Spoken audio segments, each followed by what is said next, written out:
Hello friends, we are going to talk about the next part of clause. In our previous lecture we talked about clauses and its kinds.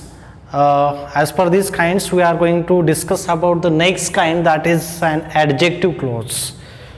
So first I would like to define what is an adjective clause. Adjective clause means a clause which gives additional information about noun, which is placed in main clause. Adjective clause म्हणजे काय तर main clause मधला जो noun आहे त्याबद्दल additional information देणारा जो ही subordinate clause असतो त्याला आपण काय म्हणतो, ॲडजेक्टिव्ह क्लॉज असं म्हणतो. First we'll discuss about which conjunctions used to connect an adjective clause. See, there are some conjunctions: who, whom, whose, which, that, as. Such kind of conjunctions used to connect an adjective clause. See the example: this is the house that Mahesh built. If we observe the sentence carefully, the first part, this is the house, हा जो आहे तो main clause आहे. that Mahesh built हा जो clause आहे तो काय आहे, सबऑर्डिनेट क्लॉज आहे. आता दॅट महेश बिल्ट हा जो सबऑर्डिनेट क्लॉज आहे तो मेन क्लॉज मधल्या हाऊस या नाउन बद्दल ॲडिशनल इन्फॉर्मेशन देतोय, म्हणून अशा प्रकारच्या क्लॉजला काय म्हणलं जातं, ॲडजेक्टिव्ह क्लॉज असं म्हटलं जातं. See the second example: this is the story that my uncle told me yesterday. See, this is the story हा जो आहे तो काय आहे, मेन क्लॉज आहे. That my uncle told me yesterday हा जर पाहिला तर हा काय आहे, सबऑर्डिनेट क्लॉज आहे. मग इथं मेन क्लॉज मधलं जे नाउन आहे स्टोरी, त्याबद्दल ॲडिशनल इन्फॉर्मेशन देण्याचं काम जे आहे तो सबऑर्डिनेट क्लॉज करतोय, म्हणून याला काय म्हणलं जातं, ॲडजेक्टिव्ह क्लॉज असं म्हणलं जातं. This is the second type of subordinate clause. Third kind is known as adverb clause. There are 9 kinds of adverb clause, but this adverb clause, first we should know the definition of adverb clause, to what we can call an adverb clause. Adverb clause which tells additional information about an action which is happened in main clause, which is called an adverb clause. तर आपण adverb clause कशाला म्हणतो, main clause मधली जी action घडलेली आहे त्या action बद्दल additional information देण्याचं काम जो सबऑर्डिनेट क्लॉज करत असतो त्याला आपण काय म्हणतो, adverb. Like in your word classes we use to define adverb. A word gives an additional information about an action. The same way here the clause gives an additional information about an action which is happened in a main clause. Okay, we'll discuss about the kinds of adverb clause. Once more I am repeating it. We are discussing about subordinating clauses. In subordinating clauses there are 3 kinds. One is noun clause, another is adjective clause, that we have finished. Now we are going to discuss about adverb clause.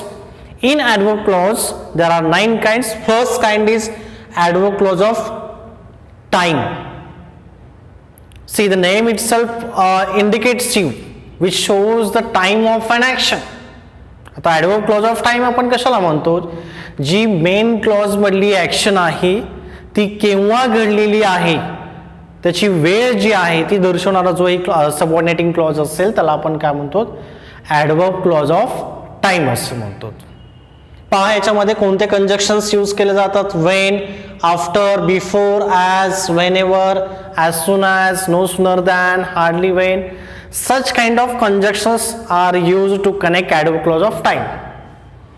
Here I am repeating you again, you must know subordinating conjunctions to discuss about this subordinating clauses. कारण आपल्याला subordinating कंजक्शन्स जर माहीत असतील तर आपल्याला subordinating क्लॉजचे basics जे आहे ते आपलं क्लिअर असणार आहे आणि आपल्याला व्यवस्थित ते समजेल. See the example: no sooner did the teacher enter in the class than the student stood up. Here जर आपण पाहिलं तर याच्यामध्ये no sooner did the teacher entered in the class हा जर पाहायला गेला तर एक प्रकारे एक मेन क्लॉज आहे. आणि दॅनच्या नंतर जर पाहिला आपण भाग तर नेक्स्ट पार्ट जो आहे तो काय आहे, सबऑर्डिनेटिंग क्लॉज आहे. आणि तो काय दर्शवतोय, वेळ दर्शवतोय. कशी वेळ दर्शवतोय पहा, की शिक्षक वर्गात आले नाहीत तोपर्यंतच विद्यार्थी लगेच काय केले, त्यांनी स्टूड अप म्हणजे काय, जागेवरती ते उठून उभा राहिले. It shows the chronology of an action, की ॲक्शन कशानंतर कोणती ॲक्शन घडलेली, क्रोनॉलॉजी दर्शवण्यासाठी यामध्ये काय केलेलं आहे, यामध्ये सबऑर्डिनेटिंग कंजक्शन जे आहे ते टाइम इंडिकेटर म्हणून त्या ठिकाणी यूज केलेलं आहे. म्हणून याला आपण काय म्हणतो, ॲडवर्ब क्लॉज ऑफ टाइम असं आपण म्हणतो. Second example, I went there when he called me. See the action, I went there, मी तिथे गेलो. पण केव्हा गेलो, वेन ही कॉल्ड मी, जेव्हा त्यांनी मला बोलवलं तेव्हा मी तिथे गेलो. म्हणजे इथं मेन क्लॉज मधली ॲक्शन आहे आणि ती घडण्याची जी वेळ आहे ती वेळ सबऑर्डिनेट क्लॉज मध्ये मेन्शन केलेली आहे. म्हणून याला काय म्हटलं जातं, ॲडवर्ब क्लॉज ऑफ टाइम असं म्हटलं जातं. Next, second kind of adverb clause is that adverb clause of place. Again here time here the name itself shows that the meaning of this kind, it shows the place of an action which happened in a main clause. आता इथं जे आहे ती जी main clause मधली action आहे ते कोणत्या ठिकाणी घडलेली आहे ते ठिकाण दर्शवण्याचं काम जे आहे तो काय करत असतो, सबऑर्डिनेटिंग क्लॉज करत असतो. म्हणून याला काय म्हटलं जातं, ॲडवर्ब क्लॉज ऑफ प्लेस असं म्हटलं जातं. When we ask the question to main clause with the help of where, ज्यावेळेस आपण मेन क्लॉजला व्हेअरनी ज्यावेळेस क्वेश्चन विचारतो त्यावेळेला आपल्याला मिळणार उत्तर जे असतं तर ते काय असतं, ॲडवर्ब क्लॉज ऑफ प्लेस असतं. आणि ज्यावेळेस आपण मेन क्लॉजला व्हेननी प्रश्न विचारतो त्यावेळेस आपल्याला मिळणार उत्तर जे असतं ते ॲडवर्ब क्लॉज ऑफ टाइम असतं. See which conjunctions are used to connect adverb clause of place. See where, wherever, यामध्ये कंजक्शन्स ऑब्विसली वेअर किंवा वेअरएव्हर या प्रकारचे कंजक्शन्स आहेत ते त्या ठिकाणी यूज केले जातात. But the meaning is not a interrogative type. याच्यामध्ये प्रश्न विचारण्यासाठी यामध्ये हे कंजक्शन्स यूज केलेले नसतात. यामध्ये अर्थ जो आहे तो त्याचा ॲज अ कंजक्शन म्हणून तिथं जेथे असं घेतला जातो. कारण आपण वेअर म्हणलं की प्रश्न म्हणून जर अर्थ घेतला तर कोठे असं घेतो, परंतु इथं मात्र काय करावं लागेल, आपल्याला अर्थ जो आहे तो जेथे असे या ठिकाणी घ्यावा लागेल. See the example, where there is a will there is a way. आपण एक प्रवर्ब वापरत असतो मराठीमध्ये पण, हिंदीमध्ये किंवा इंग्लिशमध्ये पण आपण ही प्रवर्ब वापरतो, जेथे इच्छा तेथे मार्ग. इथं देअर इज अ वे हा जो आहे तो मेन क्लॉज आहे, पण कुठे, तर त्याचं उत्तर जे असणार आहे ते तुम्हाला कुठे मिळणार आहे, पहिल्या सबऑर्डिनेट क्लॉज मध्ये, where there is a will, जेथे इच्छा. पहा इथं वेअरचा अर्थ काय निघतो, कोठे असा नाही निघत आहे. इथं काय अर्थ निघतोय, जेथे. It shows the place of an action. See the second example, it is my duty to take them wherever they want to go. हे माझं कर्तव्य आहे की त्यांना जेथे जायचे तेथे घेऊन जाणं हे माझं कर्तव्य आहे. First clause is main clause and second clause is adverb clause of place which shows the action of the place of an action. It is about adverb clause of place. The next kind is adverb clause of manner. Manner in Marathi we used to call रीत किंवा पद्धत.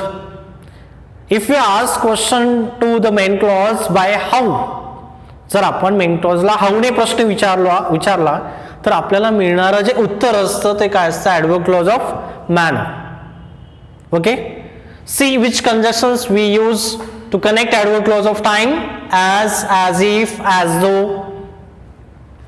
हे अशा प्रकारचे conjunction जे आहेत ते adverb clause of manner जोडण्यासाठी त्या ठिकाणी यूज केले जातात.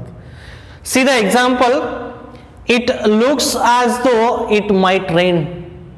असं दिसतंय जसं काही म्हणजे काय होणार आहे, आता पाऊस पडणार. म्हणजे ते रीत किंवा जी पद्धत आहे ती या ठिकाणी मेन्शन केलेली आहे. आपण ज्यावेळेस म्हणतो ना हे असं कसं झालं, म्हणजे की हाऊने त्यावेळेस आपण प्रश्न विचारतो त्यावेळेस ते आपल्याला उत्तर मिळत असतं. त्यावेळेस ते एक मेथड जे मॅनर जे आपण म्हणतो त्या ठिकाणी आपल्याला त्या पद्धतीने त्यामध्ये आन्सर मिळत असतं. See the second example, she speaks as if she were Madhuri. See here, she speaks, it is main clause, as if she were Madhuri. ती बोलते जसं काय ती काय कोण आहे तर माधुरी दीक्षित आहे. म्हणजे तिची बोलण्याची पद्धत जी आहे, मॅनर जी आहे, ती मॅनर कशा पद्धतीचं आहे तर ती माधुरी दीक्षित सारखं आहे. आणि ते कुठे दर्शवलेलं आहे, सबऑर्डिनेट क्लॉज मध्ये दर्शवलं आहे. So it is called adverb clause of manner, which shows in which manner the action has happened.